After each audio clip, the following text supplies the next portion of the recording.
buenos días. Estamos retomando las cosas. Ciertamente que estamos retomando desde la última vez que estuve con ustedes. Y han pasado algunas cosas, tenemos que confesarlo. O sea, la verdad es que mientras ha ocurrido este tiempo, mientras está un país incendiado por protestas políticas, mientras están todavía muriendo jóvenes, lamentablemente, nos tenemos la obligación del sector empresarial de habernos reunido con el gobierno, porque eso es lo que nos corresponde. Y se han logrado algunos avances. ¿Sí? Tengo que reconocer que no solamente en algunos aspectos puntuales, como han sido, bueno, eliminar fianzas, destrabar obstáculos que teníamos para importar, pero también, bueno, salió el CICAT 2, que qué duda cabe, era una pretensión que habíamos desde el sector empresarial impulsado desde hace mucho tiempo. Llega tarde, como hemos dicho, pero llegó. ¿Pero cómo va? Exacto. Y tal y como está planteado, ¿satisface las necesidades o los planteamientos que había hecho Fede Cámara? Muy prematuro para juzgarlo, porque esto es como un niño que nace y tiene 200 Herodes alrededor queriéndolo matar, ¿no? O sea, nace un niño, pero en un momento de muchas tensiones políticas, donde no hay hay una total desconfianza en el país. Entonces vamos a esperar a ver cómo van. Hasta ahora han salido unas ofertas muy tímidas de dólares, tanto por el sector privado como el sector público que no ha intervenido, pero lo cierto del caso es que por lo menos tenemos una opción para adquirir dólares legalmente a una tasa que por supuesto no es la ideal, ni mucho menos la que uno buscaría, pero que esperamos que vaya bajando a medida que haya mucho más oferta. La deuda de Cadivi, que era uno de los planteamientos importantes que se habían hecho, ¿cómo ha quedado ahí esa situación? Todavía está en veremos. Ciertamente lo único que se ha tenido un avance es con el sector de la industria aeronáutica, con las líneas aéreas, que por lo menos ya se reconoció, 3.500 millones de dólares no eran conchas de ajo, pero se reconocieron y se les va a pagar a la tasa a la cual fue adquirida, y estamos buscando que se reconozcan en otros sectores. Ahora, ¿el proceso es muy lento o simplemente esa gradualidad a veces no exaspera? Claro que exaspera, Carlos. Ciertamente la destrucción de la confianza es muy rápida y la construcción de la confianza es muy lenta. Aquí estamos poco a poco volviéndonos a encontrar. Ciertamente el dinero no existe para reconocer todas las deudas. Mientras estamos conversando, nos aprueban ayer entre gallos y medianoche una ley inmobiliaria donde prácticamente que obliga a todos del sector que tengan 20 años con un apartamento a venderlo, un edificio que tengan 20 años, y eso jamás fue discutido, y eso es una violación al derecho de propiedad. Entonces esas cosas todavía... ¿Pero qué se pretende con eso? Por cierto, ya que tocas el tema.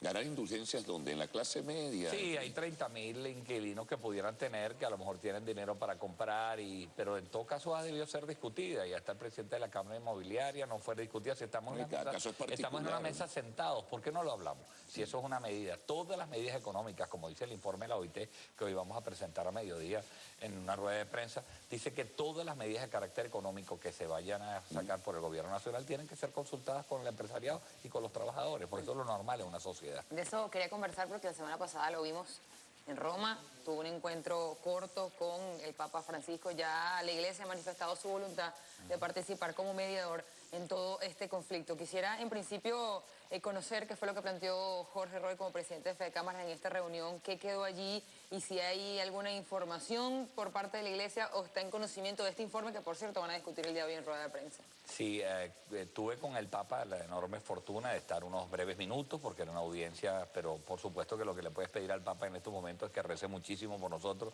y él me dijo en su perfecto español, a Dios gracias, sigo orando y muy preocupado por lo que está ocurriendo en Venezuela. El Papa está absolutamente enterado de lo que está ocurriendo en Venezuela, pero sobre todo está enterado de lo que ocurre en Venezuela, Monseñor, el cardenal Parolin, que es hoy el secretario de Estado con quien estuve una hora casi reunido.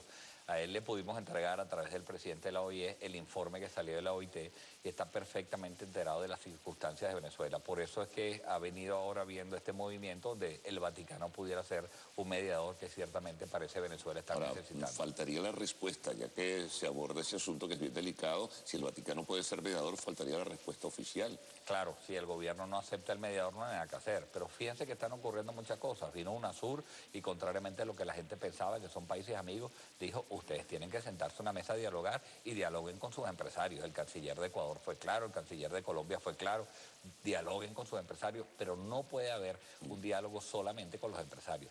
Si en este país no hay diálogo político, y eso es fundamental, Carlos y Laura, no va a haber ninguna medida económica que podamos tomar. Nada hacemos nosotros sentados en una mesa discutiendo cuáles deberían ser el CICAT y si va a haber más bonos y si la ley laboral la vamos a modificar. Mientras tanto se están matando muchachos de las calles. Si tú no hablas con el movimiento estudiantil, no hablas con la Mesa de la Unidad Democrática, no hablas con los factores de las academias, por ejemplo, se me ocurre decir también. Así es. ¿Cuál El sería? diálogo no puede ser solo con los empresarios, el diálogo tiene que ser muy inclusivo, pero especialmente un diálogo político. Ojalá que este caos no le conviene absolutamente a nadie, lo hemos dicho varias veces, por supuesto que los empresarios las guarimbas no nos convienen, pero tampoco nos convienen los paramilitares, tampoco nos convienen las guardias nacionales atropellando a muchachos. Sectores políticos y sectores estudiantiles han señalado que las condiciones para el diálogo no están dadas. Sin embargo, sectores económicos sí se sentaron a hablar con el gobierno nacional. Es decir, ¿por qué para un sector pudieran estar dadas las condiciones y para otro no? Porque las agendas son diferentes, Laura. Las agendas absolutamente son diferentes. Yo como presidente de Fede Cámaras, mi obligación, y esa es mi obligación, para eso me escogieron, es para discutir los problemas económicos que afectan al empresariado.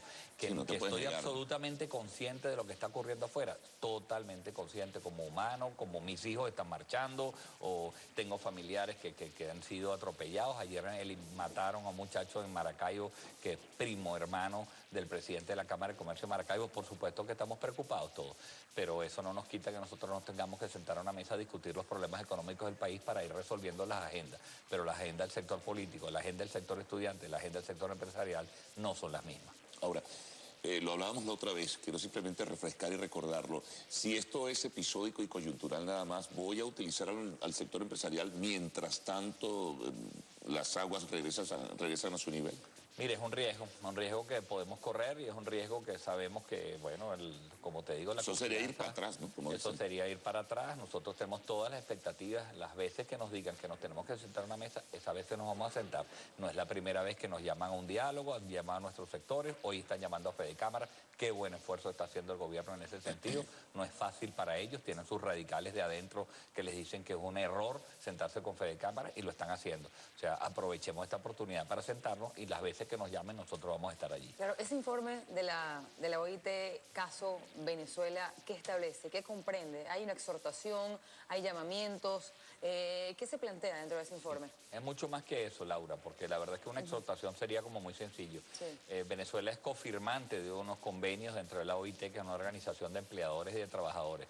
Prácticamente el informe ya insta urgentemente a recuperar el diálogo social en el país con los trabajadores y con los empresarios. Insta a pagar esas expropiaciones que se hicieron contra dirigentes empresariales, como por el caso de Gómez Sigala, de presidentes de Cámara. Y sobre todo lo que insta es a bajar el tono con el cual se dirigen a los dirigentes empresariales en este país, porque ahí se viola el derecho de libertad sindical, que es el número 87. Pero sobre todo es muy concluyente en que hace falta en que se nos sentemos a una mesa con reconstituir ese diálogo tripartito tan necesario para recomenzar lo que es una buena marcha. ¿El gobierno venezolano está en la obligación de cumplir esas exigencias que hace la OIT?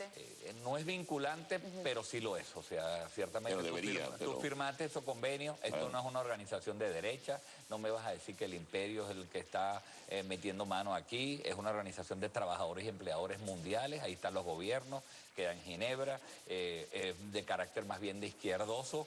Así que más bien todo lo que venga de allí es realmente pues, un consejo que le están dando al gobierno venezolano. La postura del sector sindical o el sector que representó pues al movimiento obrero venezolano, ¿cuál fue? Oye, tuvimos un respaldo increíble, porque en ese al final hubo una votación y por supuesto que votaron los empleadores, los trabajadores y los gobiernos.